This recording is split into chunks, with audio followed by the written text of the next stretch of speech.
మనతో పాటు ప్రముఖ వాస్తు జ్యోతిష్య నిపుణులు లలితాదేవి ఉపాసకులు బ్రహ్మశ్రీ శ్రీ నానాజీ పట్నాయక్ గారు ఉన్నారు. సార్ నమస్తే. శ్రీమాత్రే నమః.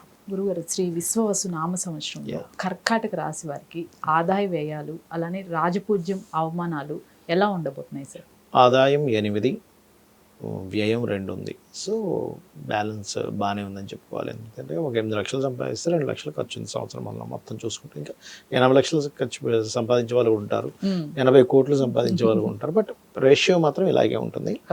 అలాగే 7, 3 అంటే రాజ్యపూజ్యం 7, అవమానం 3 అంటే మెచ్చుకునే వాళ్ళ సంఖ్య ఎక్కువ, అవమానించే వారి సంఖ్య తక్కువగా ఉంది. So no need to worry. ఇక్కడ దీని గురించి పెద్దగా టెన్షన్ కానీ భయం కానీ వీళ్ళు పడాల్సిన అవసరం లేదు. కాకపోతే ఎప్పుడు కూడా గ్రహాల యొక్క స్థితి ఎలా ఉంది కూడా తీసుకోవాలి మనం ఎప్పుడు కూడా. సో ఈ కర్కాటకం వారికి మే 15th వరకు లాభంలో ఉన్నాడు గురువు, తర్వాత 12లోకి వస్తున్నాడు. కాబట్టి మే 15 తర్వాత ఎప్పుడైతే 12వ స్థానంలోకి వస్తాడో గురు రాశిలో శని ఉన్నాడు. కాబట్టి ఖర్చు తక్కువగా ఉన్నప్పటికీ వీళ్ళు పెట్టే ఖర్చుల విషయంలో అనవసరంగా లాంగ్ టర్మ్ ఇన్వెస్ట్మెంట్ చేసేటప్పుడు కొంచెం చూస్ చేస్తే మంచిది అనేటువంటిది మాత్రం చూపిస్తుంది ఇక్కడ. వీరికి జాబ్ పరంగా అలానే బిజినెస్ పరంగా ఎలా ఉండబోతుంది సార్? జాబ్ పరంగా చేసుకుంటే అమ్మ ఫస్ట్ ఆఫ్ ఆల్ ఏంటంటే వీళ్ళకి ఫస్ట్ 3 months మొదటి 3 నెలలు కూడా వీళ్ళకి జాబ్ పరమైనటువంటి విషయంలో స్ట్రెస్ కొంత ఉంటుంది. ఎందుకంటే దశమాధిపతి రాశిలోకి వచ్చి నీచ పొందుతున్నాడు. సో నీచంలో ఉండే గ్రహం ఏం చేస్తుందంటే ఎప్పుడు కూడా వర్క్ స్ట్రెస్ని జాబ్లో చేసేటప్పుడు, ఇప్పుడు వీళ్ళకి ఏదైనా ఒక అధికారం ఇస్తే వీళ్ళు ఆ అధికారాన్ని వినియోగించుకునే టైంలో అవతల వాళ్ళు దాన్ని ఇంకో రకంగా చూడడము, వీళ్ళకి ఒక రెస్పాన్సిబిలిటీ ఇస్తారు కంపెనీ వాళ్ళు, దాని తగ్గట్టుగా పనిచేస్తున్న అవతల వాళ్ళు నువ్వు ఎక్కువగా ఇట్లా అగ్రెసివ్గా ఉన్నావని ఇట్లా అనడం, వాళ్ళ నుంచి ప్రెజర్ ఉండడం, ఇట్లాంటివి కొంచెం ఎదుర్కొంటారు వీళ్ళు. దాని ప్రభావం తగ్గాలి వీరికి అంటే ఎక్కువగా వీళ్ళు సుబ్రహ్మణ్యేశ్వర స్వామికి ఎర్రటి పుష్పాలతో పూజ చేసుకుంటే దాని ప్రభావం తగ్గుతుంది ఒకటి. రెండవది ఓం మాణిక్యం ఒకటాకార జానుద్వై విరాజితాయ నమః అనేది జాబ్ గ్రోత్ ఇస్తుంది వీరికి. అది ఇక బిజినెస్ పరంగా చూసుకుంటే కనుక సర్వసాధారణంగా కర్కాటకం వారికి కామన్గా వీళ్ళకి ఏ బిజినెస్లో బాగా గ్రోత్ ఉంటుందంటే ఫైనాన్స్ ఇచ్చేవాడు రవి. కాబట్టి గవర్నమెంట్ రిలేటెడ్ కాంట్రాక్ట్స్ కావచ్చు, ఆరోగ్యానికి సంబంధించింది కావచ్చు, ఆరోగ్యానికి సంబంధించిన ఏదైనా కావచ్చు. ఈవెన్ మెడికల్ షాపు హాస్పిటల్సే పెట్టాలని రూల్ లేదు, న్యూట్రిషన్స్ కూడా ఆరోగ్యం కిందకే వస్తారు. ఫుడ్ ఆరోగ్యాన్ని ఇచ్చే ఫుడ్ అమ్మేవాళ్ళు కూడా దాని కిందకే వస్తారు. యోగా మాస్టర్స్ వీళ్ళందరూ కూడా జిమ్ ఈక్వల్ టు ఆరోగ్యాన్ని ఇచ్చేది. సో ఈ ప్యాటర్న్లో ఎక్కువగా వీళ్ళకి అసలు ధనయోగం అనేటువంటిది ఉంటుంది. బట్ పర్సనల్ చార్ట్ కూడా చూసుకోవాలి మనకి ఎందులో ధనం వస్తుంది అనేది, అది ఇంకా ప్రధానమైనటువంటి విషయం మనకి ఇక్కడ. అయితే వీరికి సార్ ఫైనాన్స్ మ్యాటర్స్లో ఎలాంటి ఫలితాలు ఉండబోతున్నాయి అంటారు? ఇన్వెస్ట్మెంట్స్ ఎలా చేస్తే మంచిది అంటారు? ఒకటి ఇక్కడ వీళ్ళకి జూన్ వరకు కూడా 3లో ఉండే కేతు జూన్ నుంచి 2వ స్థానంలోకి వస్తాడు, ధనస్థానంలోకి వస్తున్నాడు. సో 2వ స్థానంలోకి వచ్చినప్పుడు ఎప్పుడు కూడా 2లో ఏ ప్లానెట్ ఉంది దాన్ని మనం ఆరాధిస్తే అక్కడ మనకి ఫైనాన్స్ వస్తుంది. అంటే ఎలాంటి చిన్న ఎగ్జాంపుల్ చెప్తాను చూడండి. ఒక బ్యాంక్ ఉంది, బ్యాంకులో మీ చెక్ తీసుకెళ్ళి ఎవరి దగ్గరికి వెళ్ళి మాట్లాడి మీరు మీ చెక్ని క్యాష్ చేసుకోవాలి, కౌంటర్లో ఇవ్వాలి. వాచ్మెన్కి ఇచ్చి నాకు క్యాష్ ఇవ్వండి ఇవ్వడు, అక్కడ ఇంకో క్లర్క్ ఇస్తే ఇవ్వడు, లేకపోతే ఇంకో అకౌంటెంట్ పర్సన్కి ఇస్తే ఇవ్వడు, క్యాషియర్కే ఇవ్వాలి. అక్కడ క్యాష్ ఇచ్చేవాడికి ఇస్తే చూసి మీకు డబ్బులు ఇస్తాడు. అట్లాగే సెకండ్ హౌస్లో కేతు ఉన్నాడు. కాబట్టి మీరు ఎంత గణపతిని ఈ సంవత్సరం ఆరాధిస్తే అంత ఫైనాన్షియల్ గ్రోత్ ఉంటుంది కర్కాటకం వారికి.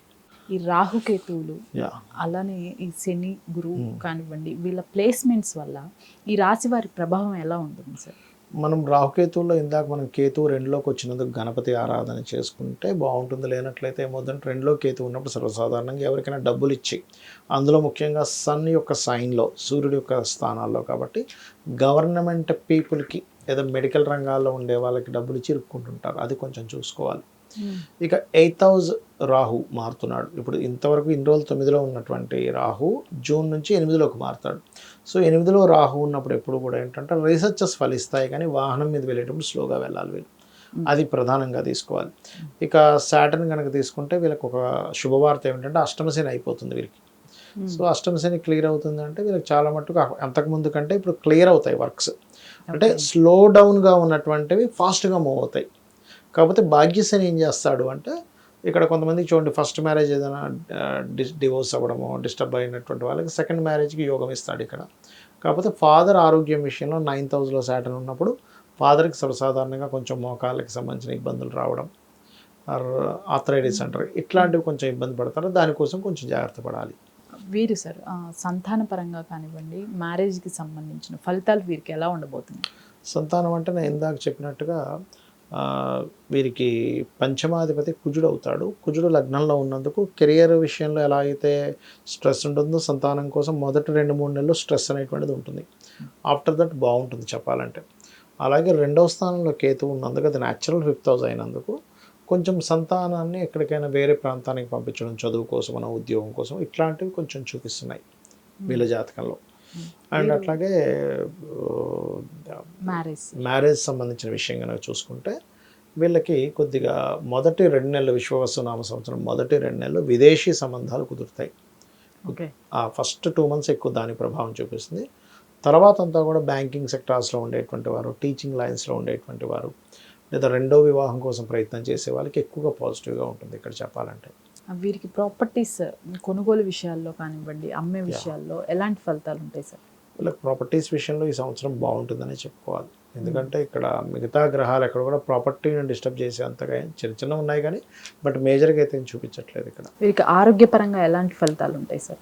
ఆరోగ్యపరంగా చూసుకుంటే వీళ్ళకి షష్టమాధిపతి 12లోకి వస్తున్నాడు చెప్పాలంటే. సో ఎప్పుడైనా సరే షష్టమాధిపతి 12లోకి వస్తున్నందుకు ఆరోగ్యమైనటువంటివి ఎక్కువగా అక్కడ రిఫ్లెక్ట్ చేయడు. కానీ అంటే వాళ్ళ పర్సనల్ చార్ట్లో ఆరోగ్య కారకుడు ఏదైనా డిస్టర్బ్ అయితే చెప్పలేము. కానీ సర్వసాధారణంగా వీళ్ళకి ఏంటంటే 6th అనేది నాట్ ఓన్లీ ఆరోగ్యం ఒకటే కాదు, రుణము, రోగము, శత్రుత్వాలు కూడా చెప్తుంది. కాబట్టి వీళ్ళు మేజర్గా కొంచెం ఈ సిబ్లింగ్స్తో మాట్లాడేటప్పుడు సిబ్లింగ్స్ ఏమైనా వైరల్టీ వస్తుందేమో చెక్ చేసుకోవాలి ఆరోగ్యం కంటే కూడా. అది ఒకటి మెయిన్గా చెక్ చేసుకోవాలి.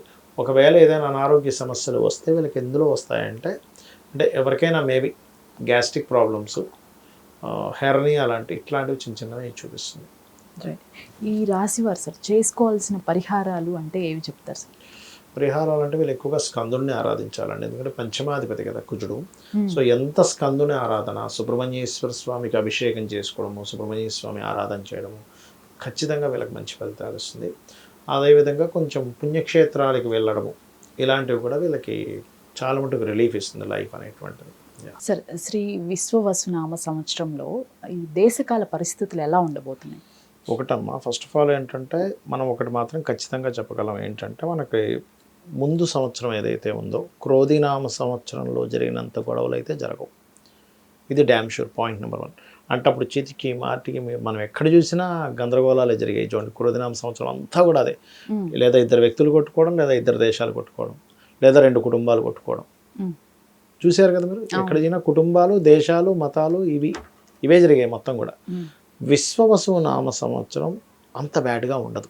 ఓకే, మరి ఇక్కడ ఏమిటి విశ్వవసునామ సంవత్సరం ఇచ్చేటువంటి ఫలితాలు ఏమిటి అంటే, ఈ కర్మకారకుడు వెళ్ళి రాహుతో కనెక్ట్ అవుతున్నాడు. అంటే ఏమిటంటే ఇంకా ఈ టెక్నాలజీస్ ఏవైతే ఉంటాయో, ఆన్లైన్ త్రూగా చేసేవి ఏవైతే ఉంటాయో ఇవన్నీ చాలా పెరుగుతాయి. అంటే ఎట్లా పెరుగుతాయి అంటే, జాబ్ రిలేటెడ్ సంబంధించిన విషయంలో ఇట్లాంటి జాబ్స్ కూడా ఉంటాయా కొత్తగా, ఆన్లైన్లో ఇలాంటి జాబ్స్ కూడా ఉంటాయా అనేటువంటిది మనం కొత్తవి చూడబోతున్నాము. రెండవది, ఇలాంటి ఫ్రాడ్స్ కూడా జరుగుతాయని కూడా చూస్తాం మనం. అసలు ఈ ఫ్రాడ్ వింతగా ఉందే అన్నట్టుగా చూస్తారు. మరొకటి ఏంటంటే కొన్ని దేశాలకి, ఎందుకంటే ఈ విశ్వవసునామ సంవత్సరం ప్రారంభమైనటువంటి మార్చ్ సంథింగ్ 2వ తేదీ నుంచేమో మనకి శుక్రుడు కూడా వక్రిస్తున్నాడు. యాక్చువల్గా అది ఏప్రిల్ 13th వరకు ఉంటాడు శుక్రుడు వక్రగతి. దీనివల్ల ఏమవుతుందంటే ఫస్ట్ అంటే ఇంకా విశ్వవసునామ ప్రారంభం నుంచే ఇది స్టార్ట్ అవబోతుంది, ఇంకా రాకముందు నుంచే షేర్ మార్కెటింగ్ రిలేటెడ్ సంబంధించిన విషయంలో శుక్రుడు వక్రగతి వల్ల అంటే రాబోయే విషయం చెప్తున్నా, ఊహించని రీతిలో మార్పులు వస్తాయి షేర్ మార్కెట్లో. కొన్ని దేశాలకు ఆర్థిక మాన్యం ఇస్తుంది, కొన్ని దేశాలకు, అందరికీ కాదు, కొన్నిటికి. అంటే యాక్చువల్గా ఇట్లాంటి మాట మాట్లాడకూడదు, కాకపోతే మనకి ఆస్ట్రాలజీ అనేది ఒక ప్రిడిక్షన్గానే చెప్పాలి. ఎందుకంటే మనం లాస్ట్ టైం తొక్కిసలాటల విషయంలో కూడా నేను చెప్పాను, ఇది ఒకటే కాదు ఇంకా ఇంకా ఇంకా తొక్కిసలాటలు ఉన్నాయని. యాజ్ ఇట్ ఈస్గా మనకి ఆ ట్రైన్ దగ్గర కానీ కుంభమేళాలో కానీ జరిగాయి. బట్ ఇక్కడ ఏంటంటే కొంచెం కొన్ని నిర్ణయాలు, గవర్నమెంట్ తీసుకునే నిర్ణయాల వల్ల, కొన్ని చేంజెస్ వల్ల కొన్ని కల్లోలాలు జరిగేటువంటి ఛాన్సెస్ ఉంటాయి, కొన్ని కలహాలు లాంటివి. అట్లాగే పీఠాధిపతులు, గురుస్థానాల్లో ఉండేవాళ్ళు కొంచెం ఈ విశ్వవసునామ సంవత్సరం ప్రారంభంలో ఒక 3 నెలలు జాగ్రత్తగా ఉండాలి. ఎందుకంటే శని రాహులు మీన రాశిలో కలుస్తున్నాయి. ఓకే. సో అందుకని ఒకటి జాగ్రత్తగా ఉండాలి. రెండవది ఏంటంటే